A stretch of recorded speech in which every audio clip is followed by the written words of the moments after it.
In today's video, I'm going to teach you how to copy a cell and paste values only in a spreadsheet. This is perfect when you want to keep the final numbers or text while removing formulas or formatting that could cause unexpected changes later. By the end, you'll know exactly how to freeze your results so they stay consistent, no matter what happens to the original data. Start by clicking on a box in your worksheet.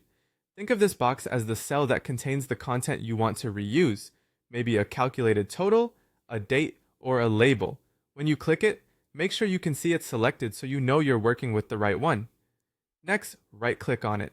This opens the context menu for that cell and gives you quick access to the commands you need without hunting through the toolbar. From this menu, click on Copy. You should see a subtle highlight or moving border, which is your visual cue that the cell's content is now ready to be pasted. Now paste it where you want the copied content to go.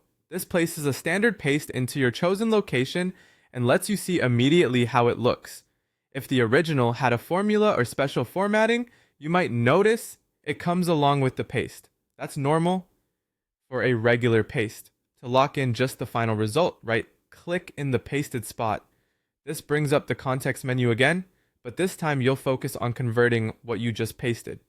Choose Paste Special.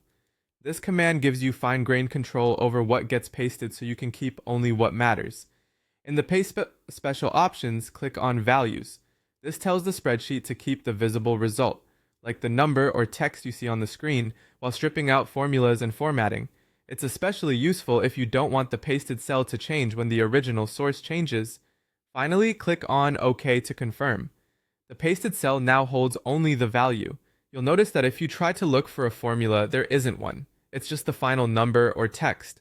This makes your sheet more stable, reduces accidental edits, and prevents cascading changes from upstream data. A quick tip as you wrap up. After using values, double check that the result looks correct and is formatted the way you want. If the original had special colors or number formats, those won't carry over, which is often the point. And that's it. Clean, reliable values.